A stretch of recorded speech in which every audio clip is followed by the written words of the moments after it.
How can you choose a winning research topic? Listen, for those of you who want to go down an academic or research path, this is no exaggeration. This is make or break for your career.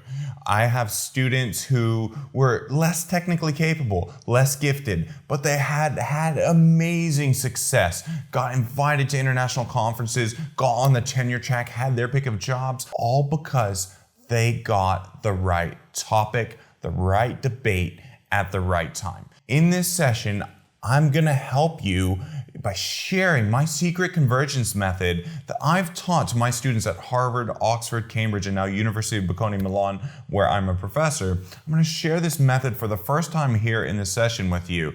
And I'm really excited to share this because for a lot of you, the reality is you've just never been taught on how to come up with a winning research idea. When you're in grad school and even beyond, you're making the transition from being a consumer of knowledge, where you study, you hit the books, you absorb information, maybe regurgitate it for an exam, to being an active producer of knowledge, where you're right at the cutting edge, at the forefront, pushing the boundaries of knowledge in your field. So what I'm going to do in this session is I'm first going to take you through my convergence method. It's going to really help you hone in on the sweet spot for a topic. I'm going to help you see where you can identify debates in your field, because I often find with students, this is one of the areas that's challenging. And when you're just at the beginning, you sometimes don't fully know what you don't know. And sometimes students just want a little bit extra confidence that they're on the right track. And that's really important, because if you invest all your time and energy into a dead end, you're just not going to get the career payoff and results that you want. And that's why it's so important to invest that extra upfront time and energy to know you're on the right track. And finally, to make sure you're feeling really confident that you've hit a winning topic, I'm going to give you some objective tools and resources so that you can forecast the impact of your topic. You've probably never seen this before, so I'm really excited to share that forecasting segment. So stick around, because that's going to be the last component of this video, and it's something I've never taught in the classroom before. Again, it's just one of those one-to-one things that gets passed on in the ivory tower. As ever, I'm committed in this channel to open access, and do take a moment to check out my Facebook group, Fast Track Grad, where you're going to find over 30 hours of free masterclasses and an exclusive community of support for grads to accelerate your career. So with that, I'm going to head over to the computer. Let's dive straight into my convergence method. Now, when you're coming up with a winning topic, there are 3 dimensions that you're going to need to optimize to really do well. And those are feasibility, your passion, and the debate itself. And the way I think about this in convergence is really as 3 concentric circles. So let's start with the first one that's really quite important, and that is feasibility. So when I talk about feasibility, it's really just like it sounds. You need to be able to do this in a realistic amount of time. Now, I see so many students latch onto a topic that they're super excited about, can be a winning debate, but to really make inroads on it, it's a lifetime of work. It's not just 1 PhD, it's maybe 2 PhDs and a decade long of time, investment, and energy. For example, if you want to lead a randomized controlled trial or do a long panel cohort study following people over decades, you're just not going to get the results that you want. So your ideal situation is that this is going to be feasible in terms of time, but also feasible in terms of your skills. So if you're at the point now where you want to finish in a timely way, this might not be the right time for you to make that investment in tremendously new skills. Maybe you want to do some innovative social media text mining or scraping, but you don't know how to use a program like Python. You've got to make a tough call about whether you've got the time to pick up the skills, actually master them, and implement them at a high level. So think about feasibility in terms of something that you can really get done in the amount of time you have. Now, while balancing that feasibility, then there's another dimension that you've got to think about here that's tremendously important. And that really is, and I'm going to put this in red to capture it, and that is your passion for the topic. And don't neglect this. I mean, so many people I see get their topics and get what they want to focus on because their supervisor gave it to them. Somebody just handed it to them. Now, that can be well and good for your supervisor, but it may not be good for you. If you don't have that spring in your step, that you're excited to get out of bed in the morning to do this, then odds are you're just not going to be able to do it well day after day, especially when times get tough and hard for you. So you need to have that burning desire, that burning passion, so much so that you want to be that person who goes to a party or out with your friends, and you're just so nerdy about your topic, you're so excited about it that's all you talk about. I mean, I want your friends to be like, oh no, there you're talking about your research project again. I mean, I remember there was a time when I was doing work on HIV and injection drug use, and let me tell you, at a party, that is a way to destroy the conversation. And I'm sure for a while, there's David again talking about HIV and injection drug use. But listen, you need that burning fire, that your eyes light up, that you get energy, you get fired up when you talk about what you want to do. So needs to be feasible, needs to have passion. And then the last critical area that you need to have, really critically important here, is this element of there needs to be a debate. You might be really passionate about, I don't know, mating patterns of certain sea turtles, but if only 2 people in the world care about that, it's not going to be a winning topic for you. It's not going to get you citations. It's not going to help you get funding. There's going to be few positions open up in the field. Getting the right topic at the right time that you can do and execute you're passionate about is hugely important. And so what I want you to think about these dimensions, imagine this behind you is like a dartboard where you could take many different ideas, throw your dart at the board and see where it lines up in sets of these areas, right? So like I said, an area that you have great, tremendous passion about, and is feasible, but there's no debate, like the sea turtle idea. I'm sure you could do a fantastic piece of research, do a great job, but it's not going to get you the payoff. And likewise, often if you have an area that's really feasible, but there's a debate, but you don't have the passion, this is a high risk of just not finishing.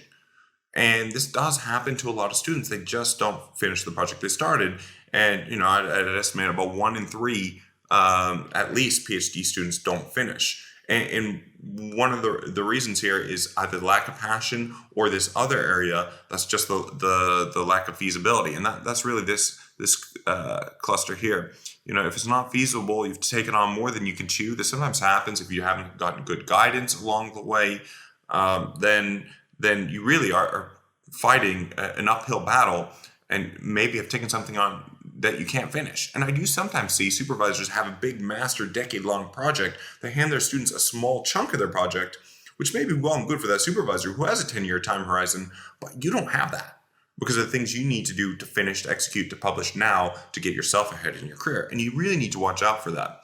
Again, like I said, so many students get their topic just because it came from their supervisor. You need to make sure that this optimizes what's good for your career and not just theirs. Sometimes this can be extremely effective. I mean, one great value that you should get and hope to get, I'm going to use this rainbow pen here, from a supervisor is sometimes those supervisors are really great at pointing you towards a winning debate. This is often an advantage students get if they're at top institutions and programs, because if your supervisor is right at the heart of the debate, knows where the field is moving, he's going to be able to connect you to a topic that's going to pay handsomely for you, pay dividends, get you invited to conferences, get you on the fast track. Not everybody's blessed with that. But you do want to make sure that you are getting to debate. I'm going to come to a second how you can do that. But this is really a sweet spot right in here you want to get to. And if you can imagine this, I've drawn this here in 2 dimensions. Imagine there's a 3rd dimension that this is coming out, right? You want to imagine that you're in topics here in this sweet spot that's right at the bullseye, but really scores very highly on characteristics of passion and feasibility and debate. And if you do that, you start to converge towards a sweet spot of a topic. Okay, using this framework, let me tell you a little bit, though, about some simple tweaks you may be able to make to take a topic that's maybe not, that you're passionate, feasible about, and kind of inch it over to where there's more debate.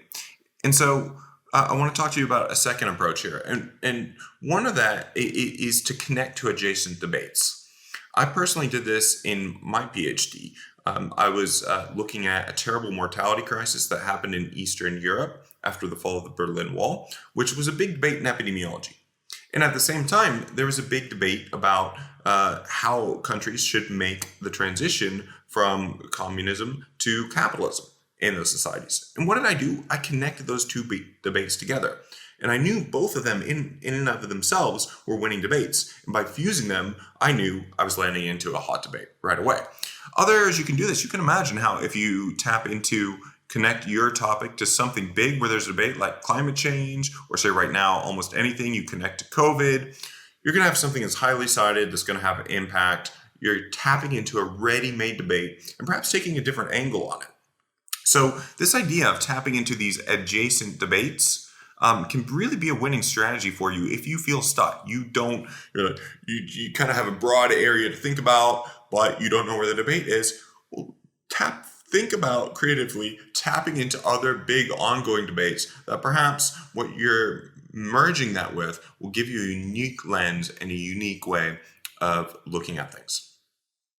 The other point I want to make, I want to come back here with you for a second, really has to do with how can you then, so many students come to me and they say, well, I'm just stuck.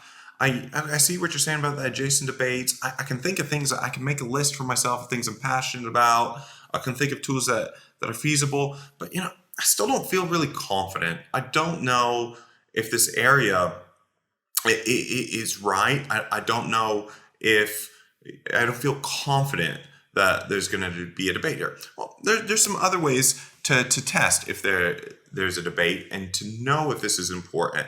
So one thing you can do with a debate, I mean, listen, if there's a debate that, say, your family members, your mother, I call it the grandmother test. If your grandma can understand why what you're doing is important, now you got to potentially be able to explain it in simple terms. Remember, as Da Vinci said, simplicity is the ultimate sophistication. If you can pass this grandma test, that's often a good sign that there's broad relevance, there's broad impact and broad understanding that this is important. And if you know going in that there's going to be implications to your work, that's really going to help. In the same way with feasibility, if you know going in that you can see a light at the end of the tunnel of your work, you can see what the finish line looks like, that's important. If you have such a burning fuel and fire and passion for what you want to do, that spring in your step when you get out of bed in the morning, that's a good sign. So I've actually engineered a set of worksheets that have helped my students get amazing results to help you score in passion, feasibility, and debate to know whether you're on the right track with a series of tests like this grandma test, for which you get certain points, and really helps you see if you've engineered to land right in the sweet spot. But I would say of all these, many students haven't even really thought hard about passion or feasibility, just kind of stumble into things. I want you to take the time to really get this right, because so much of your success that you get will depend on what you choose now. And the truth is, many of you are making this choice now where you're relatively new in the field. You don't have the experience to know where the field's moving, what's important, what's not important. I mean, I remember I was a research assistant for a professor at Yale early on, and I had some research findings. And I had to ask him, like, is this an important finding? I couldn't gauge. It's like I didn't have my feet on solid ground to plant and look into a debate. And that's why I want to give you a couple other tools that can really help you on this third parameter, this debate. This is something I really would spend a lot of time and energy on. So another tool I call the op-ed test. And this is really, if you see something in the pages of, say, the science section of the New York Times, or you see people writing op-eds in the Wall Street Journal, there's a live conversation and a debate going on in public media about it. That's definitely going to be the case on climate change, on COVID and lockdowns, related areas, just to give two current contemporary examples. You don't have to tether yourself to that, but that can be an idea. And especially what I like about op-eds, if you find something in the op-ed pages of the New York Times or Wall Street Journal, you almost know there's going to be a ready-made publication or topic, or some journal is going to want to air what your research says about that topic. The other thing that this often has, I find with a really good debate like this, that can be sometimes polarizing, people have very strongly entrenched views, is that it can really light a fire. It can really drag you, this good debate can go the other way and help you towards this area of making sure you've got passion for your topic. One thing I recommend to my students with great results is they find something that makes them angry, that they feel there's a real injustice here. And for me, this was about inequalities. I was really, really concerned about social inequality. This is now, hang on a second, I accidentally made arrows. I didn't want to make an arrow. I was really passionate in my work about avoidable inequalities. They really upset me.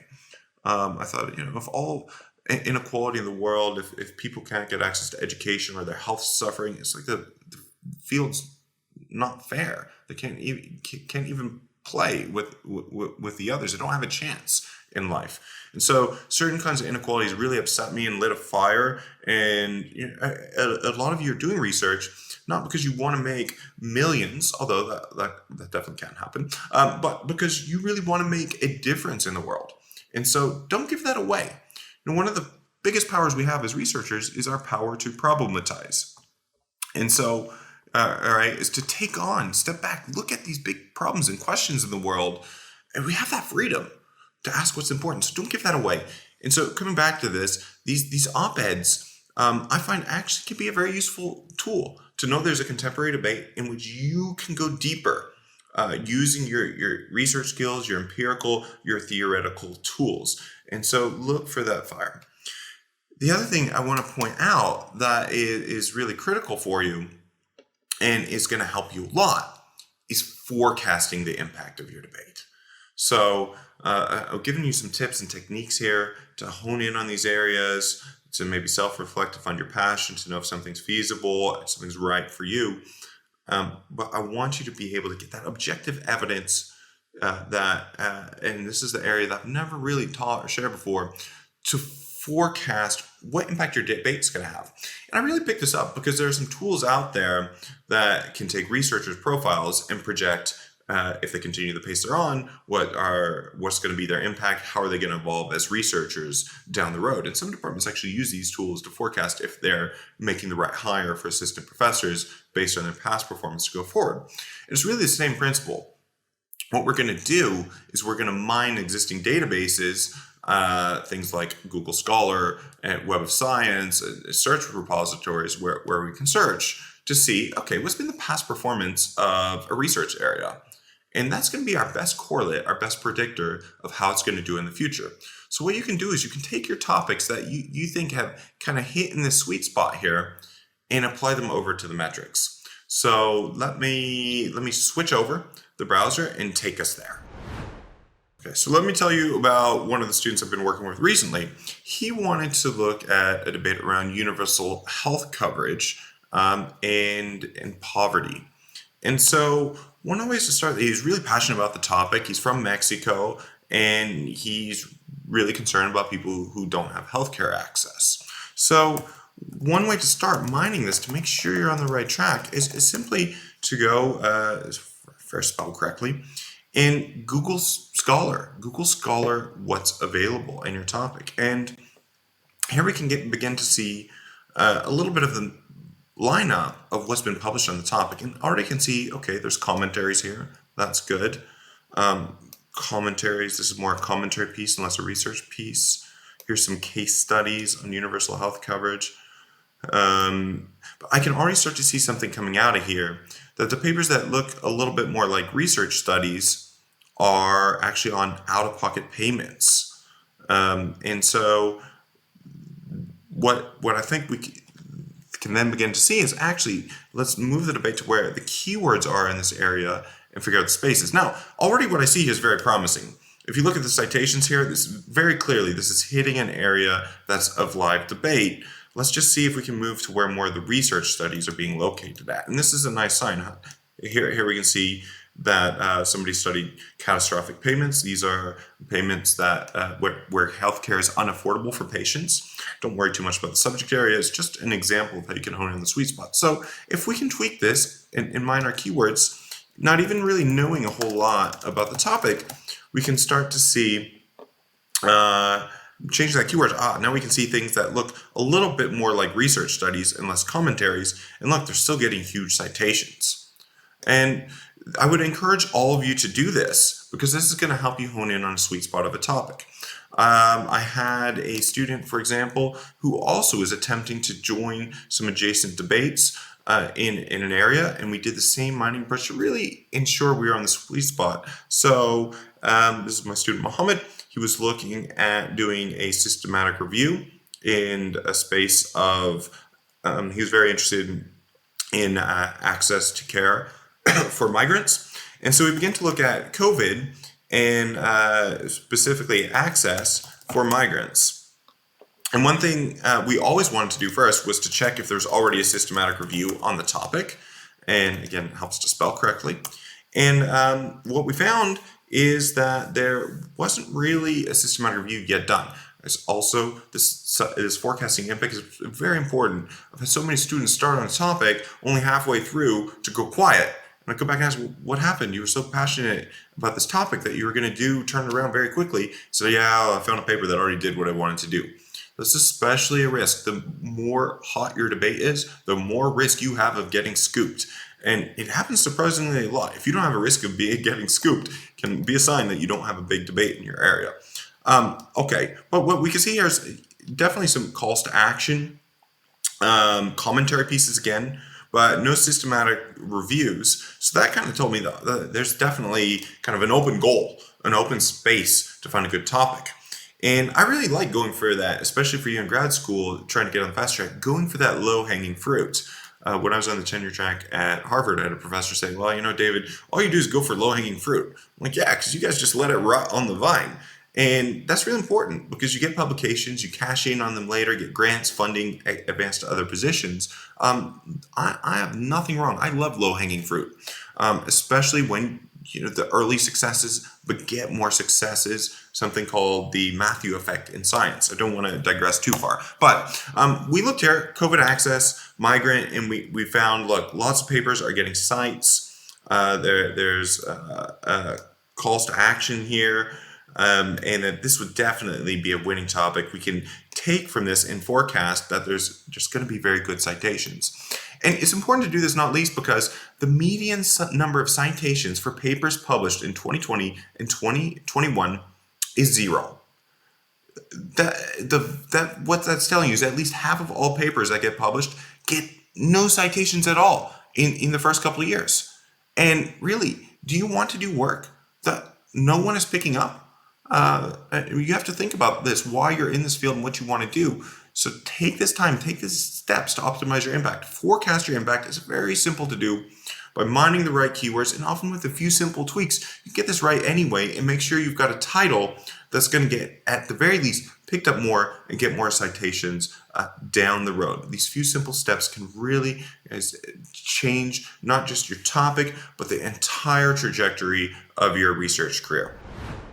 I hope you got a lot of value out of this session. And if you did, I just want to encourage you again, join us in our exclusive Facebook group, Fast Track Grad, where you're going to find over 30 hours, 100% free masterclasses. And if you really want to go that extra step and work together in a more advanced way, apply for a one-to-one accelerator call with me, 15 minutes, and we can check using our convergence method that your topic is really in the sweet spot. And you're going to get that return on your hard-earned investment you're making in yourself and your education. All right, look forward to seeing you all soon.